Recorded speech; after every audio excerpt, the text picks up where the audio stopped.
I've got some troubling news about England's royal family. Royal shockwaves are tearing through the United Kingdom as an unbelievable turn of events unfolds inside Buckingham Palace. She becomes my queen consort. In a stunning twist, King Charles has reportedly handed over the throne to Prince William. But that's not all.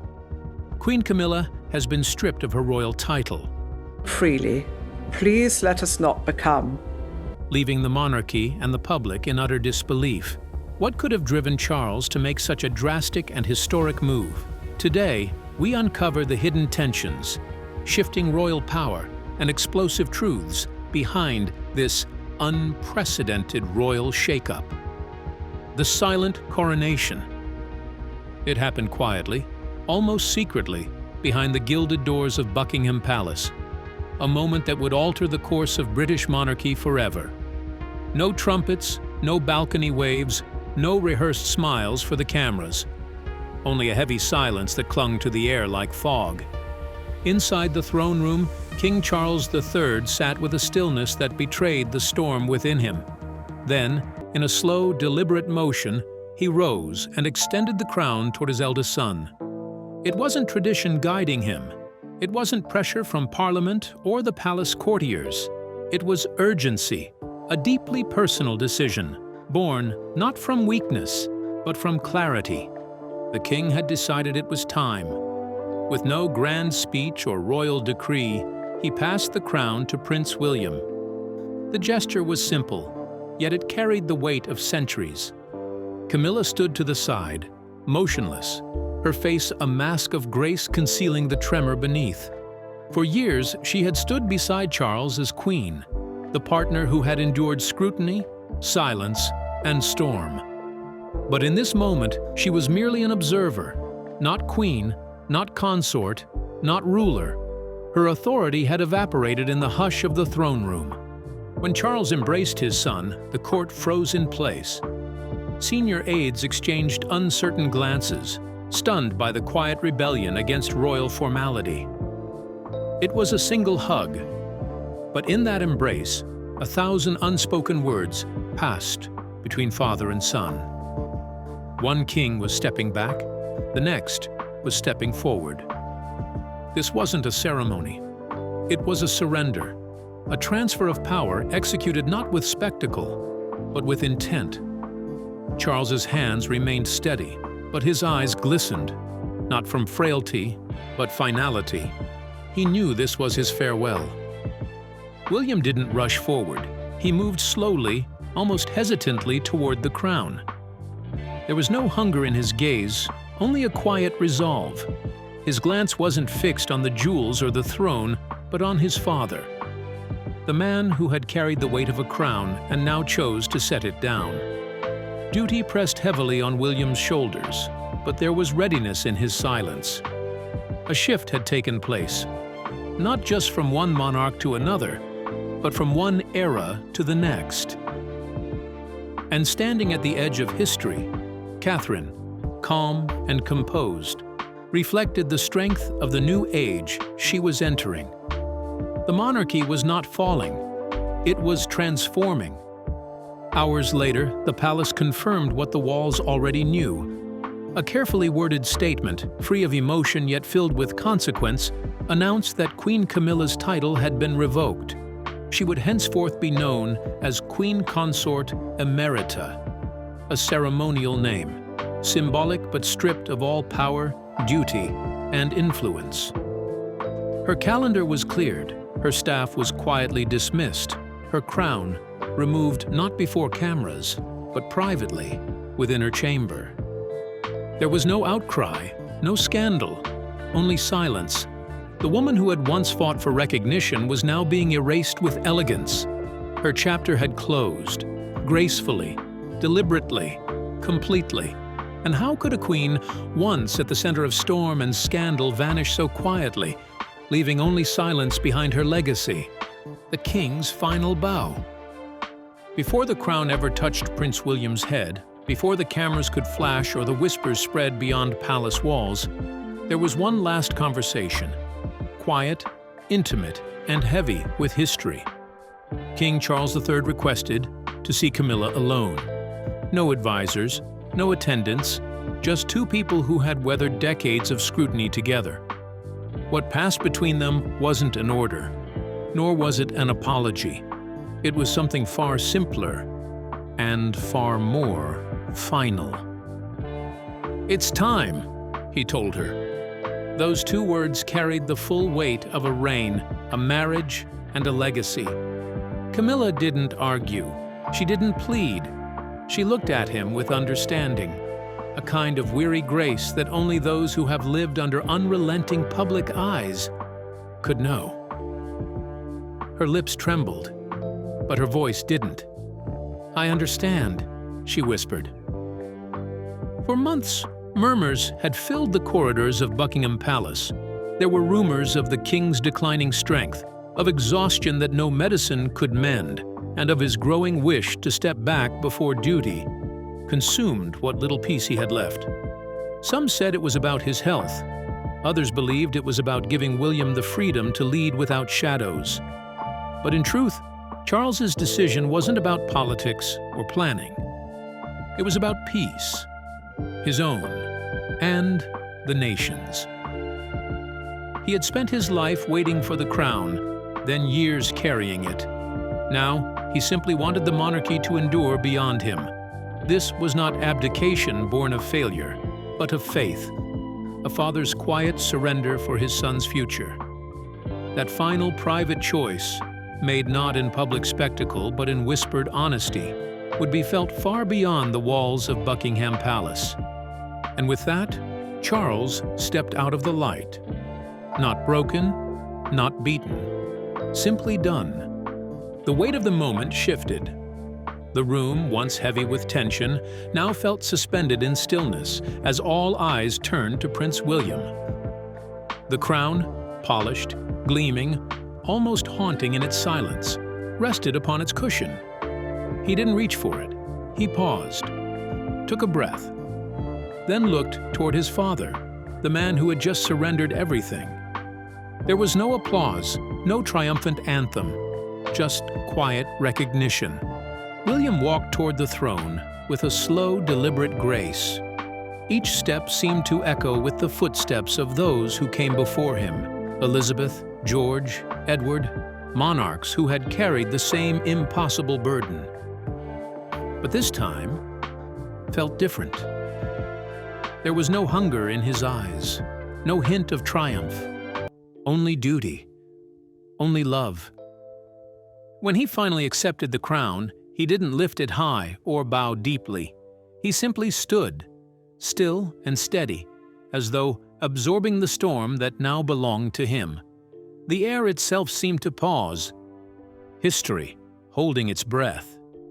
From the corner, Catherine stood tall, her expression calm yet fierce, her presence radiating quiet strength.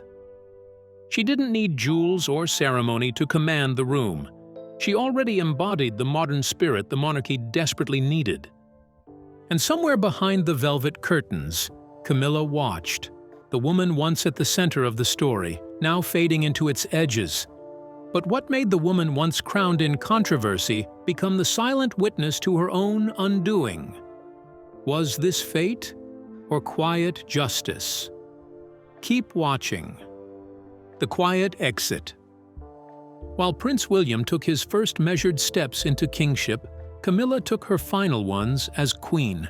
There was no announcement, no flash of cameras, no carefully worded farewell broadcast to the nation. It unfolded in silence, dignified, restrained, almost hauntingly peaceful. In the grand chamber where monarchs had risen and fallen for centuries, Camilla lowered her head and offered a small, graceful curtsy. It lasted only a moment, yet it carried the weight of an entire reign ending. Her eyes glistened, not from spectacle, but from understanding. She knew what this moment meant. There would be no more official appearances, no more royal duties, no place at the center of the monarchy's endless rhythm.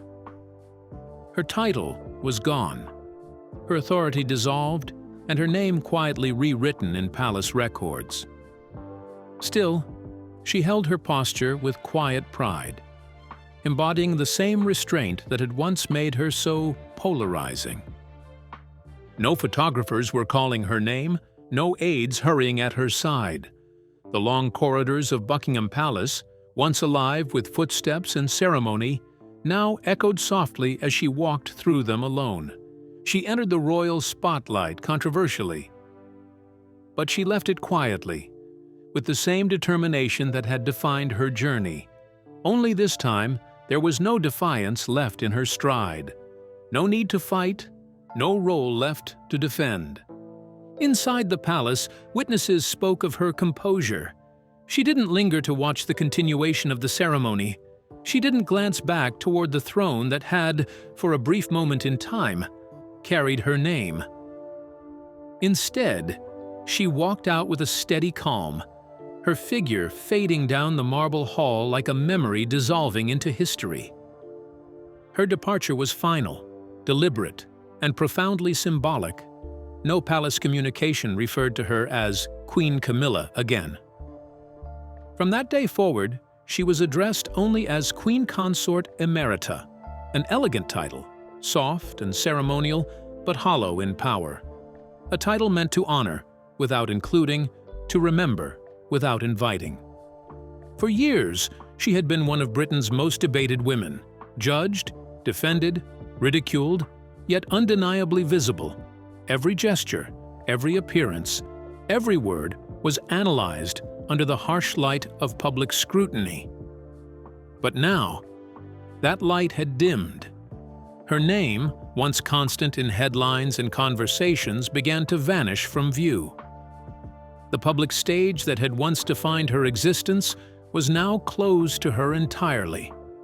And yet, even as her presence was gently erased from the monarchy's narrative, there was something poetic about the silence that followed. Her exit was not marked by scandal or uproar.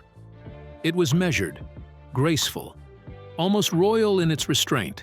She left not as the woman who fought for her place, but as the one who accepted her ending.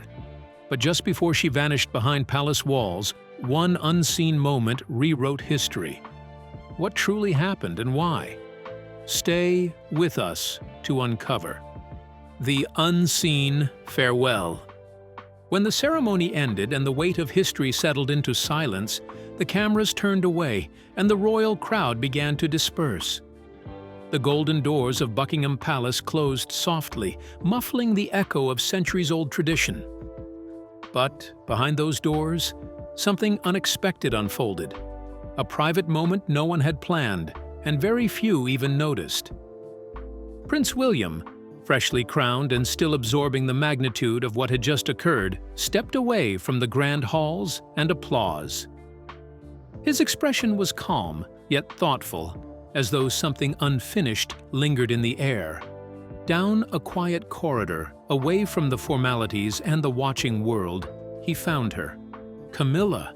No guards announced him. No aides followed. It wasn't a meeting arranged by protocol or palace planning. It was spontaneous, deeply human. The kind of encounter that royal history rarely records but never forgets. In that silent hallway, two paths that had long run parallel finally crossed for the last time. Witnesses described the scene as tender but restrained. William approached with a kind of stillness, his face neither cold nor triumphant. He wasn't there to confront, nor to apologize. He came to acknowledge, to recognize that for all the storms, controversies, and scars that had shaped their family, this was the moment to close the circle. No one heard their full exchange. The palace has never released details, and those who were near enough to glimpse it have remained carefully guarded. But one source, speaking only in fragments, described it using a single word: healing. William reportedly offered a gentle embrace, brief, unplanned, yet heavy with meaning. It wasn't the kind of gesture that belonged in a royal ceremony. It was something far simpler. It was human.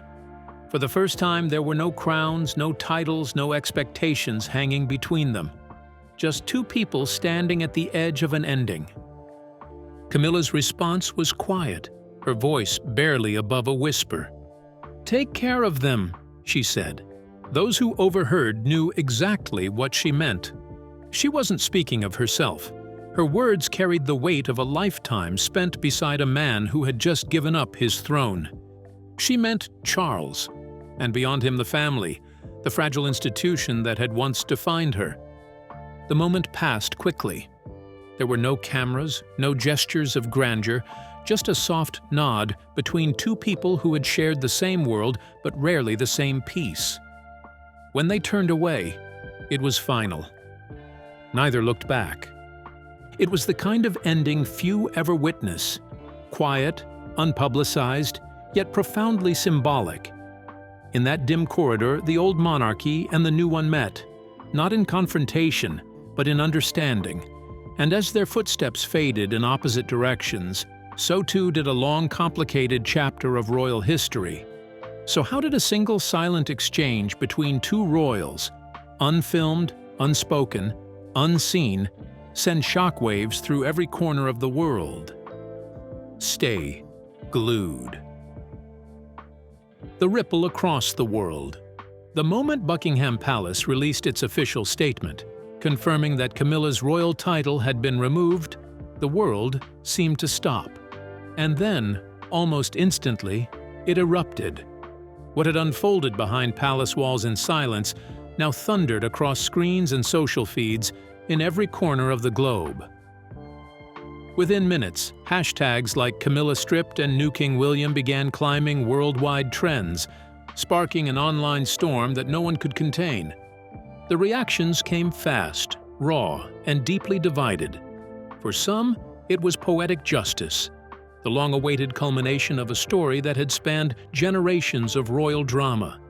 Others saw something more somber, even tragic, in the quiet removal of a woman who had endured decades of public judgment. Comment sections swelled with emotion, admiration, resentment, sympathy, vindication. "She was never meant to be queen," one post read, echoing an old sentiment now sharpened by finality. Another user wrote, "A graceful exit, no scandal, no spectacle, just closure." Those few words seemed to capture the complicated mood of the moment. For many, this wasn't just a royal reshuffling. It was the emotional conclusion to a narrative that began long before William's coronation, long before Charles's ascension, stretching back to the most turbulent chapters of the modern monarchy.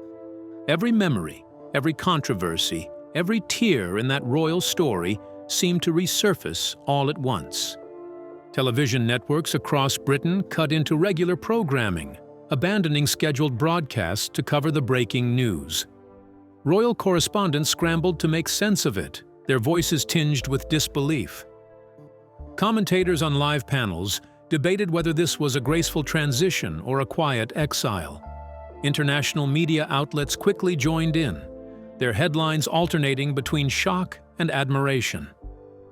By evening, the tone of the discussion had shifted from outrage to reflection. The royal family, once again, had become the mirror of a nation's emotions, a blend of fascination and fatigue, judgment and empathy. William and Catherine, stepping forward with quiet dignity, were hailed as symbols of stability. Their calm presence was described as a new era of restraint, a generation ready to rebuild trust with a world that had grown weary of scandal. And yet, even as the focus turned to the new king and queen, it was Camilla's absence that lingered most heavily in the public consciousness. Her name, stripped of title, yet still echoing through every headline, carried a strange weight. She had been both the most criticized and most defended woman in the royal narrative, and now she was neither. The shock of King Charles's silent step back only deepened the public reaction. It felt less like a transition of power and more like the closing of a dynasty's emotional chapter. As the world debated, celebrated, and mourned in equal measure, one truth became undeniable. The monarchy had changed forever. And while the nation watched, one woman, once at its very heart, was already fading into the shadows, her story finally reaching its quiet end. Now, as the crown's glow dimmed, one question lingered. Had Britain witnessed renewal or the quiet fall of its oldest power? Stay tuned. The last light in the palace. That night, long after the applause had faded and the palace gates had closed, Camilla walked back to her private quarters alone. There was no entourage following her this time, no advisors waiting by the door, no cameras chasing her every step. The echo of her heels in the marble hallway was the only sound that filled the space. Soft, steady, final. Behind her, the palace slept. Ahead of her, only silence waited. When she reached her room, the air carried a strange stillness, as though even the walls understood what had just taken place. She looked around at the space that had once been her sanctuary, where royal jewels shimmered on the vanity, and the scent of fresh flowers arrived every morning by royal order. Now, the flowers were gone. The jewels had been quietly packed away. The diamond tiara she had once worn so proudly at state banquets rested inside a velvet-lined case, its brilliance dimmed under soft fabric.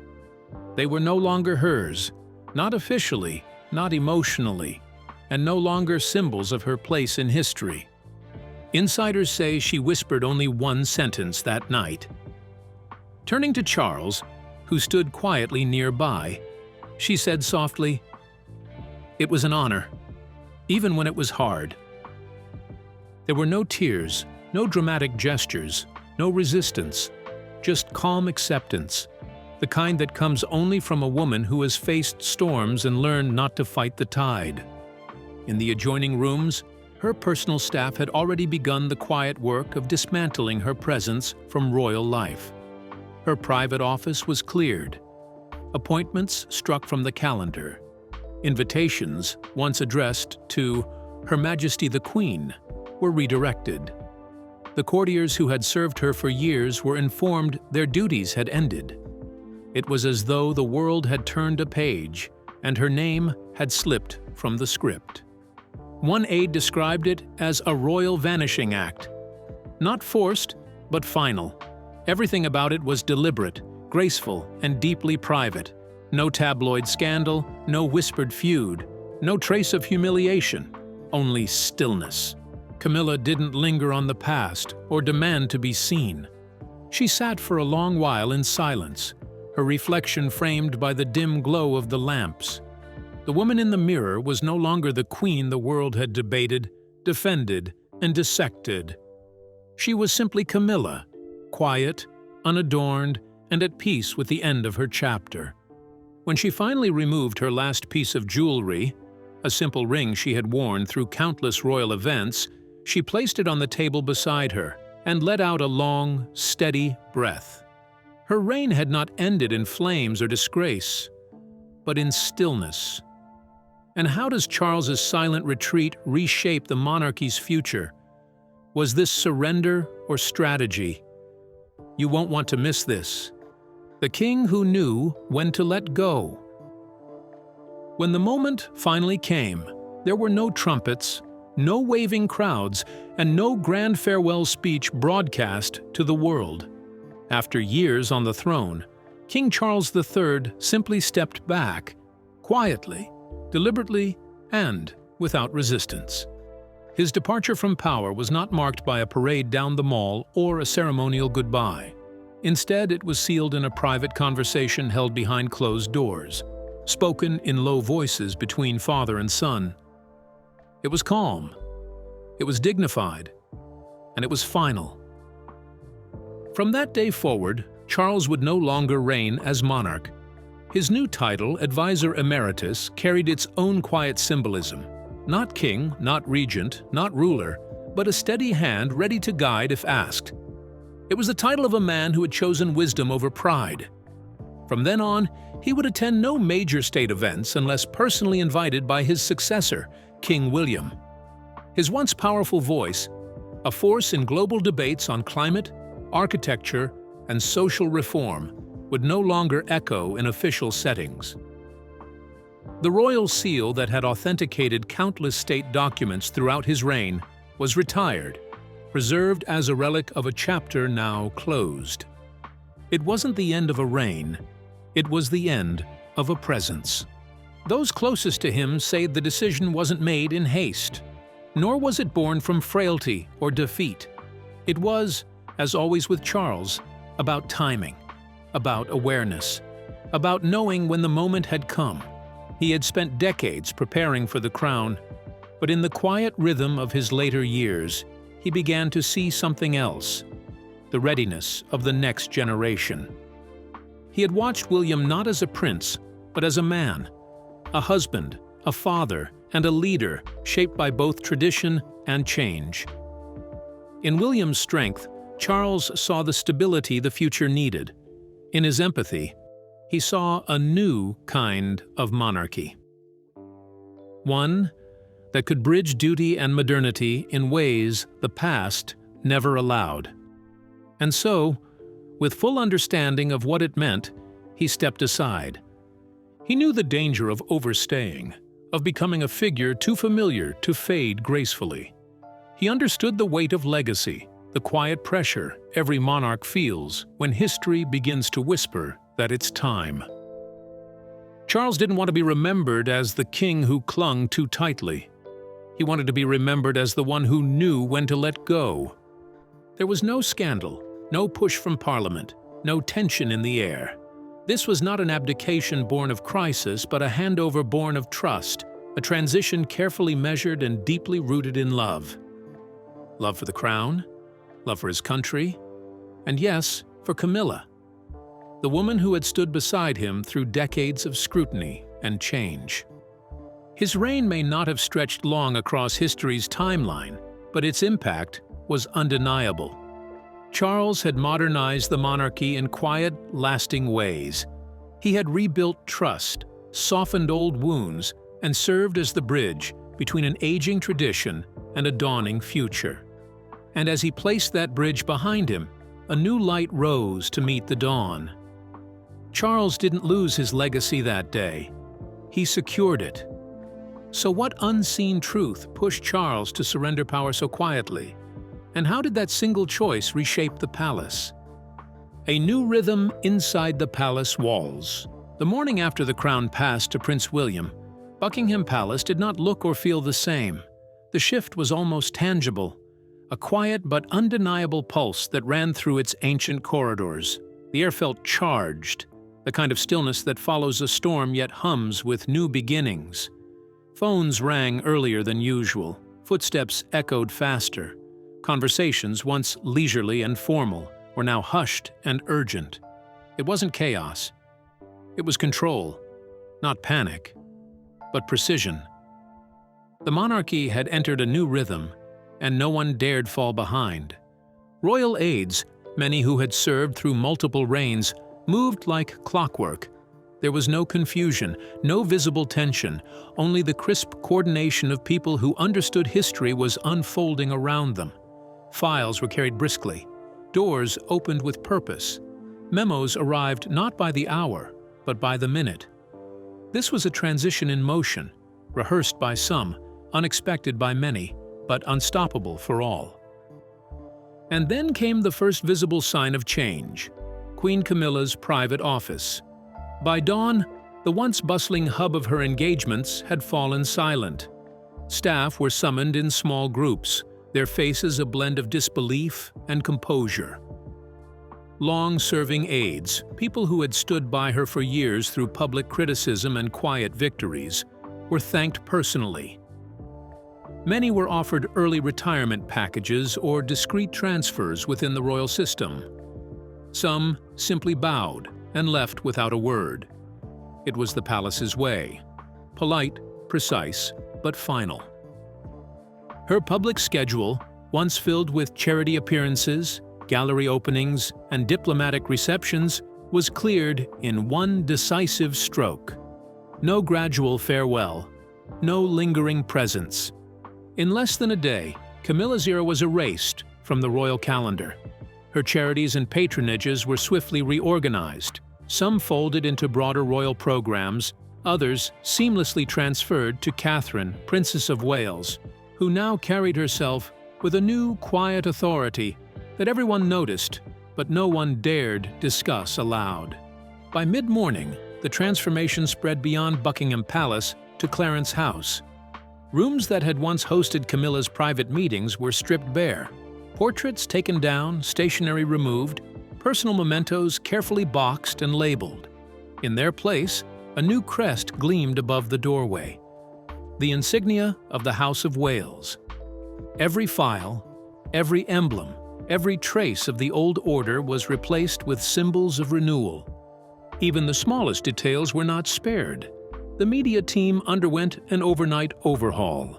Longtime press officers were replaced by younger, sharper strategists, professionals loyal to William and Catherine's modern, streamlined vision for the monarchy.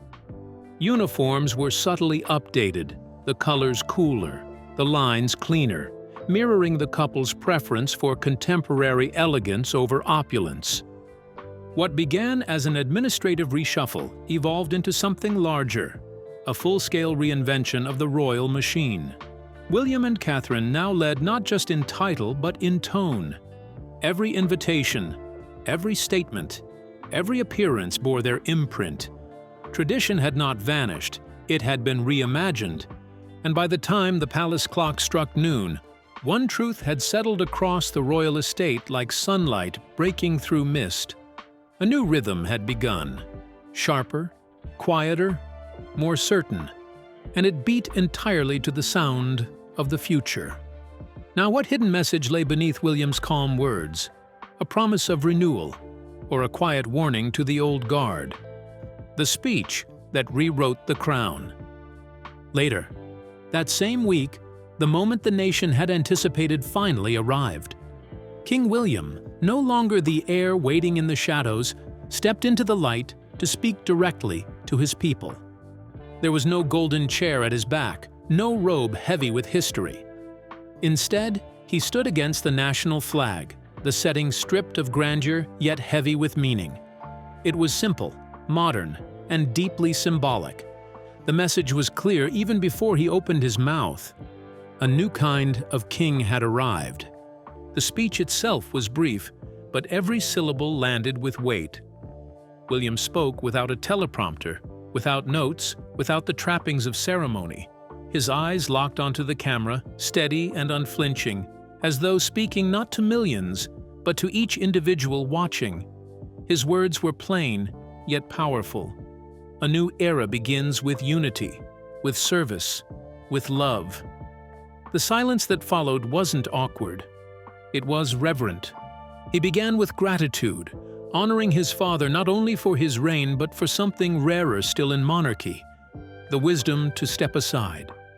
William praised Charles's quiet strength, his courage in knowing when to let go, and the grace with which he passed the crown forward. And then, in a softer tone, he turned to Camilla. With no embellishment and no pretense, he acknowledged her unwavering loyalty during years when support was scarce. "She stood by the king when few did," he said. "That deserves our gratitude. Simple, honest, true." But what struck the nation most was not the script, but the spirit behind it. William's voice was calm yet firm, measured but deeply human. He did not sound like a distant figurehead reciting royal phrases. He spoke as a husband, a father, and a son. He avoided lofty political promises or long-winded reforms. Instead, he gave a single vow: to listen, to serve, to lead not above the people, but alongside them. "I do not wear this crown alone," he said. "I carry it with you, and for you." For the first time in decades, the monarchy did not feel cold or untouchable. It felt close. Even long-standing critics paused, acknowledging something different in his tone: a warmth, a humility, a promise that this reign would be about more than titles and tradition. By the end, the message was undeniable. The monarchy would not disappear into history, nor would it cling blindly to the past. It would evolve, carrying forward with humanity, humility, and heart. Camilla had stepped away in silence, Charles had surrendered with dignity, and William had risen not with pomp, but with purpose. The crown, once a symbol of distance, now felt reborn in the hands of a king determined to make it belong to the people once again. So, what do you think? Did King Charles's quiet surrender and Camilla's graceful exit mark the monarchy's rebirth or its reckoning? We'd love to hear your thoughts in the comments. Don't forget to like, share, and subscribe.